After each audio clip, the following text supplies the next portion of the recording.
question that I'm going to address this afternoon seems a straightforward one.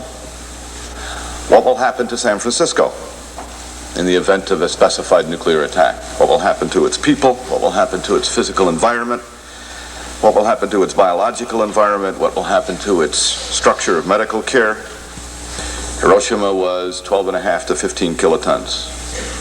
At 1 megaton on San Francisco or any other population center, we are trying to imagine 70 Hiroshima bombs all at once, all in one place.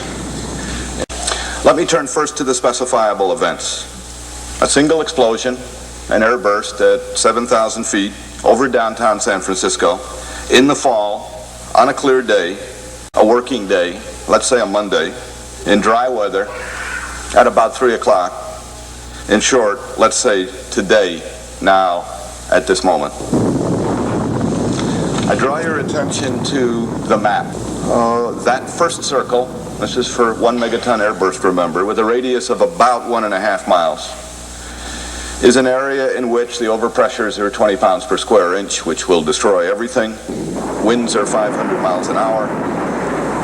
Reinforced concrete and steel buildings of the strongest construction will either collapse totally or have all of their floors swept out from within the structure. The heat is such that most everybody will be either vaporized or killed by third-degree burns if indeed they're not killed by other trauma. Circle 2, with a radius of 3 miles, has overpressures of 10 pounds per square inch, winds at 160 miles an hour, brick and wood frame houses destroyed, exposed people seriously burned. And I'll just mention one thing about overpressures of anywhere from 0.5 pound per square inch to 2 pounds per square inch. It'll take a glass window and turn it into 1,000 particles of glass traveling at an excess of 100 miles an hour. The winds create a low pressure area as they move outward. Surrounding air rushes in, fanning the many fires started by the thermal radiation and initial blast damage. One can expect these kinds of fires for a radius of anywhere from 8 to 16 miles, depending on the megatonnage. Firestorms of this type, aside from Hiroshima, developed after a series of conventional air raids on Hamburg in 1943, Leipzig and Dresden. They produced temperatures estimated at 800 degrees centigrade, 1,472 degrees Fahrenheit. Days after the raid, as some shelters were open, enough heat was found to have remained so that the influx of oxygen caused the entire shelter to burst into flames. What a firestorm does is increase the lethal area of a nuclear attack for a single bomb fivefold. The more important point, in terms of some dreams of civil defense planning and the like, is that in Hamburg and Leipzig, the only people who survived were those who fled their shelters, not those who entered or stayed in them, because the shelters simply turned into crematoria at those temperatures. At 1 megaton in an airburst, of the 3,613,000 people in the San Francisco metropolitan area, 780,000 would be killed outright. The total casualties are 1,162,500 people, almost precisely every third person. Let me turn briefly to the types of injuries. You have already today heard about some of them. Overwhelmingly, first of all, third-degree burns. Certainly thousands, probably tens of thousands, in the case of the multiple 20 megatons explosions, in the hundreds of thousands. And that, of course, exceeds by thousands, by orders of magnitude, the total number of burn beds in the United States, let alone in the San Francisco metropolitan Bay Area. Second-degree burns, of course, on top of those. Crushing injuries due to the collapse of buildings and related kinds of trauma. Ruptured internal organs, especially rupture of the lungs. Penetrating wounds of the skull, the thorax, and the abdomen, because all kinds of objects have been turned into missiles traveling at high speeds. Simple and compound fractures of all kinds, including skull fractures, because people have been turned into missiles traveling at high speeds until they hit the nearest hard object, wall or whatever. And of course hemorrhage. And of course all of the above in combination. And two things that aren't mentioned very often: significant numbers among the wounded survivors who will be deaf because of ruptured eardrums, and even larger numbers who will be blind. Anybody within 35 miles, down as far as San Jose in the south, well into Marin County in the north, 35 miles to the east, who makes a reflex glance at the fireball, and there will be many such people at distances up to 35 miles, has a probability of being blinded by retinal burning. Say a word about the radiation effects without being too redundant. It will be impossible for anybody to distinguish on the basis of symptomatology between people who have had only 100 REMs and might survive with adequate care, and people who have had 1,000 REMs and are not going to survive no matter what anybody does with whatever kinds of resources. But again, to talk of response becomes a kind of absurdity and a kind of delusion, again, when we look at the data. Who will respond, and what will they have to respond with? Physicians and hospitals, as has been mentioned, are destroyed at rates greater than that of the population, because they tend to be concentrated in downtown urban areas, in the zones of highest lethality. And it is a conservative calculation, without taking you through every detail, that there would be less than 2,000 physicians in the San Francisco metropolitan area, the area that we're talking about in terms of the population base, able to function. And there would be fewer than 2,000 beds.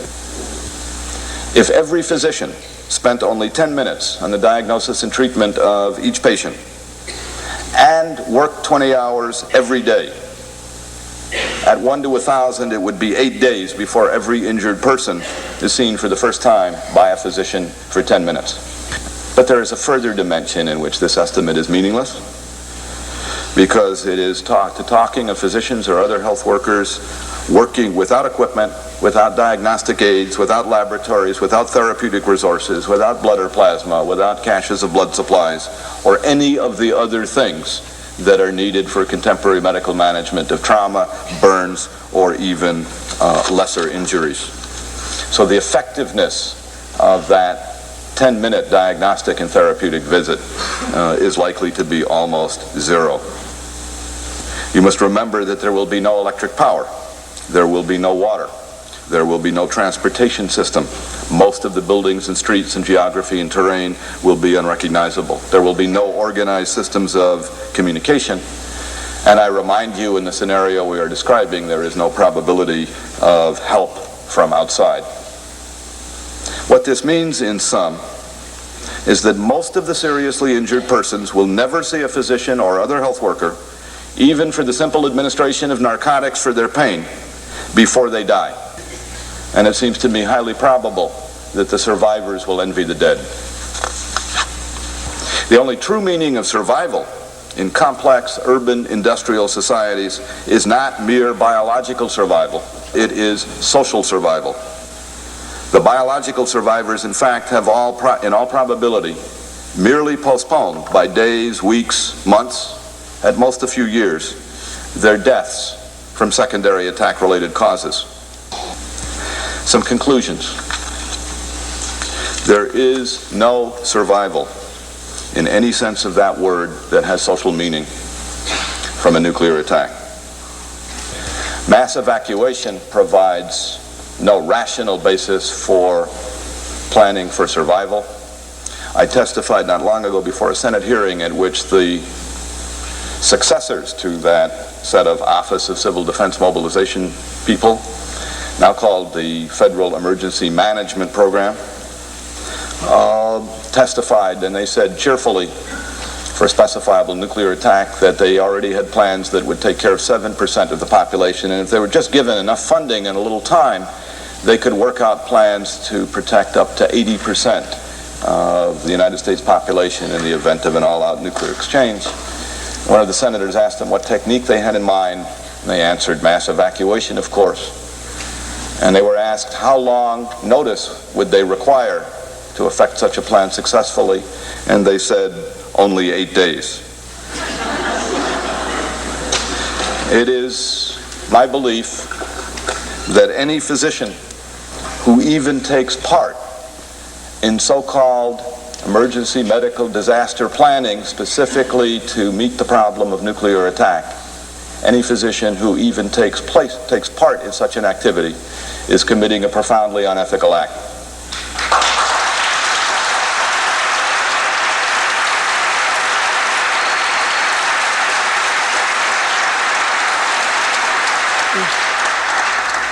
He is deluding himself or herself, colleagues, and by implication the public at large into the false belief that mechanisms of survival in any meaningful social sense are possible.